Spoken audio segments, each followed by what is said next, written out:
allow me to make my point. Allow me to make my agree with the vice president. Yes. Don't call him a pathetic liar. I will on call the platform. Who obi auditor wire. Answer my questions too. What can say omu si habo wo keep kosana wanka. Say it here. Since this is your platform. When you bring us here, Obi, credit us with some respect. Mama wakwaba meeting at the Adwa searching Cenral. Now was subscribe to my channel. Me a notification bell on so for more news. Ebusuafo nipa ya okase every central region. Nende wabu bona dream. Wakana dream de actually Sammy our communications officer de ma NDC amayuku no. Na enseme nipa eke ina ne say Sammy yesterday. Ye can swing regions and waga na hanoma. Yentumi central region in free. One wakoda sorry na se when you sit was in the better NDC and the actually better my NPP. Nanso ni nyina mu no nipa woto aba ede ema omo na se party woto aba ede ema omo pa NDC amayoku no more than the omo ato ede ama NPP amayoku no. Nanso ende omo atena se ehu say NPP for Edo Central Region pa titiru pa ne His Excellency Nana Dankwa Kufuado ne habo a wakwakosi ede amomo nti Sammy Jamfi kasa onye steady na onjai arrogant na won so no kasa o mema na betis no onye steady because Central Region for ne sebi omo agimi ache na 2024 don be trend this for nyanse bia ebusuafo ensem we ene nipa no ede atodwa na de ntie nipa no e ka sei na ne se Sammy Jamfi eko Asempa FM Jumedia watu din ekosi senso obi na o host sa program no na Sammy Jamfi eko ho no kasa ne kasa Sammy ene NDC for mo lawyer kasa vice president Dr. Bawumia say oye liar Ghana hanu me peni poetry tropa vice president Dr. Bawumia na I think say sa video we ache but I feel nipa na kwakọ hu a this comment no ato ase na ensema na Sammy Jamfi Kenya ne say eye His Excellency Nana Dankwa Kufuado de ntia na offer vice president Dr. Bawumia la ye nyina ne say omo bae no wo shebo se obesi habo e wo Cape Coast habo no ambaso enti no enipa no ende His Excellency Nana Dankwa Kufuado akwakosi habo e wo elimine ende amomo no na afi wakwakohu sa video ye o de comment no ato ase na ebusuafo Sammy Jamfi ne nsema no wo kan Central Region for what's na what abama mo pa. How many years na mo be Ghana so? How ba he na mo asi e wo Central Region.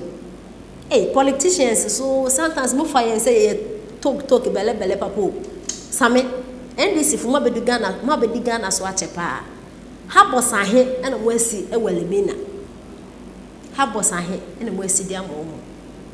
Na NPP ba ya umbe share ba emba so no na wokoti na Sempa FM utu future we Ghana for ene ya meso atua wo kana His Excellency akwakosi e wo so afye ntie nsema ye course no kaka ye ba ye metie nsema nipa no ede etudwa kusta munsi ya de ubeka say I made my point. I don't think I am cool with you referring to but I'm not here to talk about things that you are cool about. I am saying that the vice president. This is my program. No. With the greatest of respect to you. This is your program. This is your program. Don't refer to the vice president as a pathetic liar. I will refer to him like that over 10 times. It's an enemy yes argument because the more you do that, the more I will say more. Because, no, Obi. Sammy, you would listen to me. No. Sammy, listen to me. No. Listen to me. Wakasa, I have listened to you. If you will allow me to make my point, allow me to make my agree with the vice president. Yes. Don't call him a pathetic liar. I will on call the platform. Who obi auditor wire.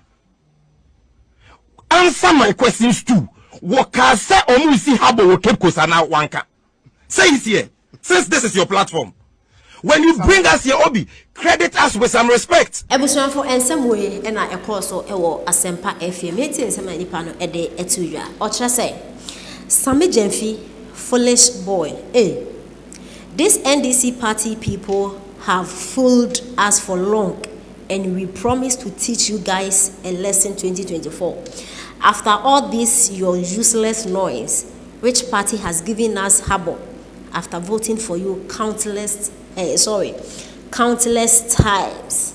Aboa enti ensem way ene nipa no aka ede actually Sammy Jamfi e wabra me I think say video way old but So His Excellency na don ko for da kwakosi habo na mo kwande omo appreciate it no ko busa video this comment no atasem marketing kitibu ni ade e convince nipa na ye wo mu no a ye kita short memory no. Fools begin to learn. Begin to what? Learn. Me say na men someone ye pan ye me dey wow. Today message is powerful. I'm giving to you. Either you like it or yes. John Dramani Mahama, unless he comes said, "Oba be catch the Ghana for say, chale me bu ame so me kan na eye." I said, "Da na ma twabi kakra, na se ma bu, na se me nsem no so because what they can catch they say, ono no ade ba bia so mo ye campaign na." As I said, "Okay kan nsem bi sa na, odi bi ye jokes, na wo ye kan nsem bi. Hwe empani wo wo ye adimi." Senka ye wanyansa 40 say Ghana 40 say kwasi bro nyini gina wona be cast match ne ka kire me say edu ba bia say play jokes edu ba bia say we see a odo wa dwene di agre hey now Ghana need to meet social media bam comment section no be di atem kwasi abew abu ababew uti kromu John Dramani Mahama ne wonya power no otimi ko euro ton bo so no nam na wodi di amafo sika kakra no awono obi fa Libya obi nua bi na bu ano wodi na koduru ayi Germany wodi na koduru Holland sika akra wona wono ni jimi ebi akrompa aban na abu ano aban na amada support de kakra bi sika bi a onfa hwe ne ma sika bi a onfa mo ne ma wo bra no okọ ya abati party no so mo organize ayi sika bi ade Brazil fan ade ama John Dramani Mahama ba okọ asika na aban de ama wo fa hwe ne ma no ni jimi na wodi akoma aban no se onkodi Akufo-Addo did something to Ghanaians. Now no Akufo-Addo opet you know. Oko euro to ba bia ya mpanimfo awu se ya adwene mu ha. Na nka obi anka wuni bi obi a onu panyino no ni 1 month pay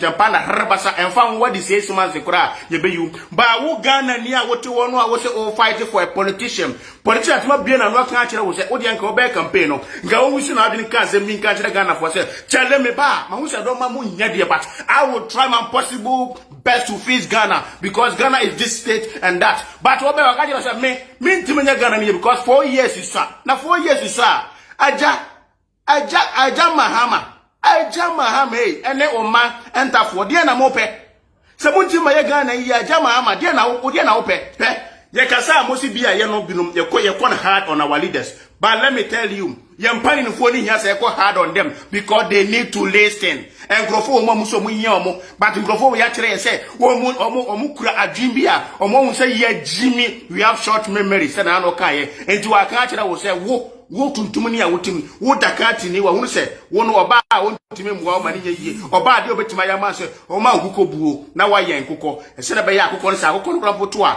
obetimi kura di se komo de wa obetimi adibi ana obetimi aton nkukọ no na kakra wanya kakra di emu wa be wo de mi bisa wo se John Dramani Mahama se ontimi nya Ghana yi utie me ena Akufo-Addo enso ne wa de free education mamo